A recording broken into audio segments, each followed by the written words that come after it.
In the year 48 BC, the Roman civil war between Pompey Magnus and Gaius Julius Caesar had reached its climax. After pursuing Caesar throughout Greece, Pompey has managed to catch up with Caesar near the Greek city of Pharsalus. On the 9th of August, 48 BC, Pompey marched his army from their camp to the plains of Pharsalus. Caesar chose to go on the offensive. He ordered his legionaries to advance on Pompey's much larger force to give battle. It was estimated by Caesar himself that he commanded a force numbering some 22,000 infantry and 2,000 cavalry. Although outnumbered by Pompey's army, Caesar's force was full of veteran soldiers who had campaigned with him for many years, as far back as his Gallic campaigns 10 years prior. These soldiers had fought countless battles under Caesar's command and were the finest Roman soldiers at the time. To match Pompey's infantry lines, Caesar had to stretch his lines out further. Caesar's main force was commanded as follows. His left flank was commanded by Mark Antony, his center was commanded by Domitius Calvinus, and his right flank was commanded by Publius Sulla. On Caesar's right wing was his 2,000 cavalry, who were vastly outnumbered opposite to Pompey's. Knowing that his cavalry force would not be able to compete with Pompey's, Caesar had an additional 2,000 auxiliary soldiers armed with spears hidden behind his cavalry formation.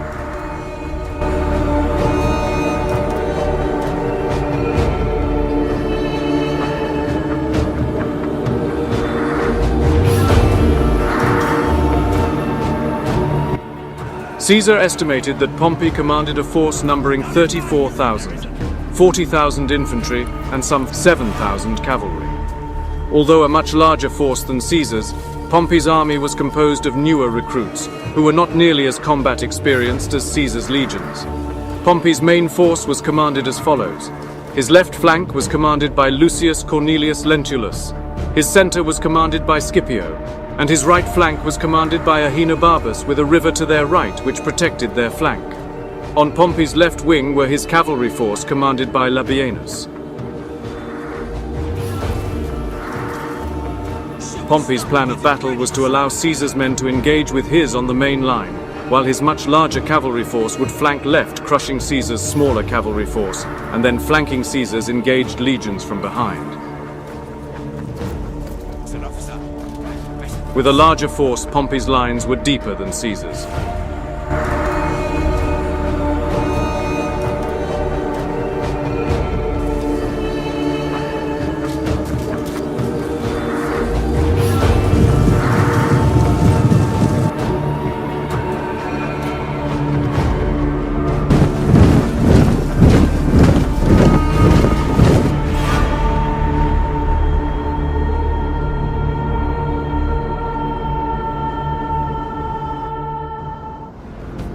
Upon their march across the battlefield, Caesar's disciplined legionaries came to a halt and reorganized and reformed into battle formation.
Caesar's men, coming within the vicinity of Pompey's men, began to charge their lines.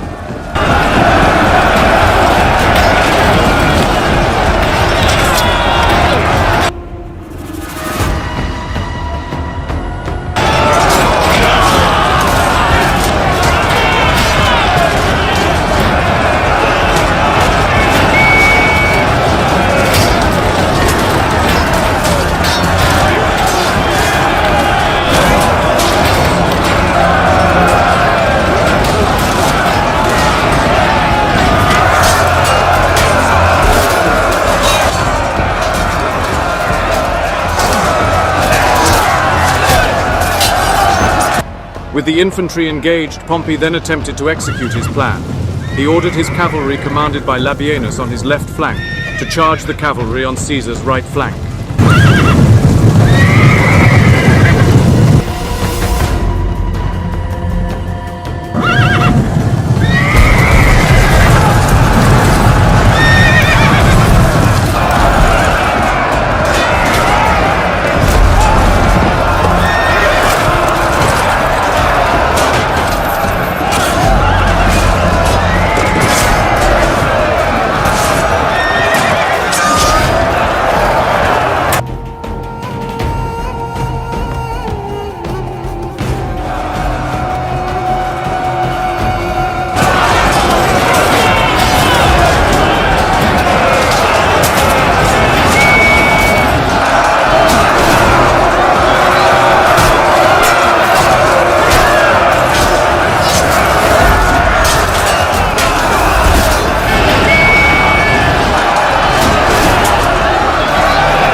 Caesar's cavalry were vastly outnumbered, and soon enough were pushed back.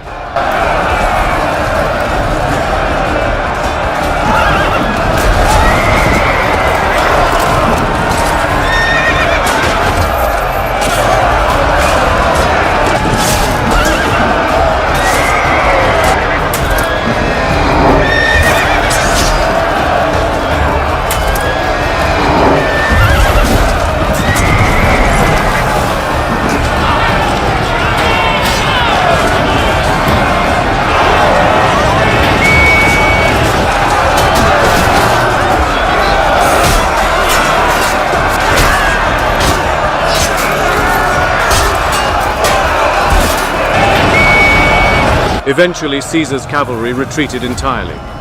Unknowing to Labienus and Pompey, this was Caesar's plan all along.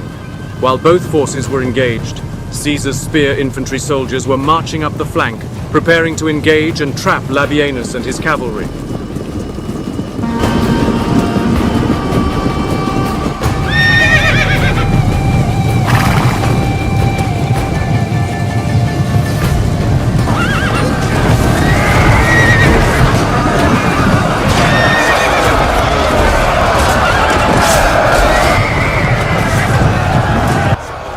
Labienus and his cavalry were now engaged by both spearmen and Caesar's cavalry.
They were soon overwhelmed.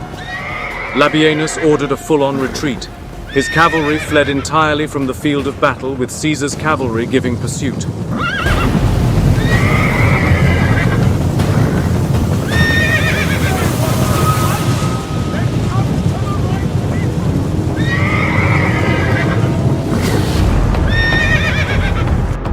Caesar's spear infantry marched onward toward Pompey's left flank.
They came crashing into the left flank, surrounding Pompey's soldiers from all sides. At this point, Caesar orders any reserves that he had left to charge into the battle.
The pressure on Pompey's left flank quickly breaks his legionaries, with many running from the field of battle. Pompey himself was stationed on the left flank. He is forced to retreat, as opposed to being killed or captured by Caesar's men.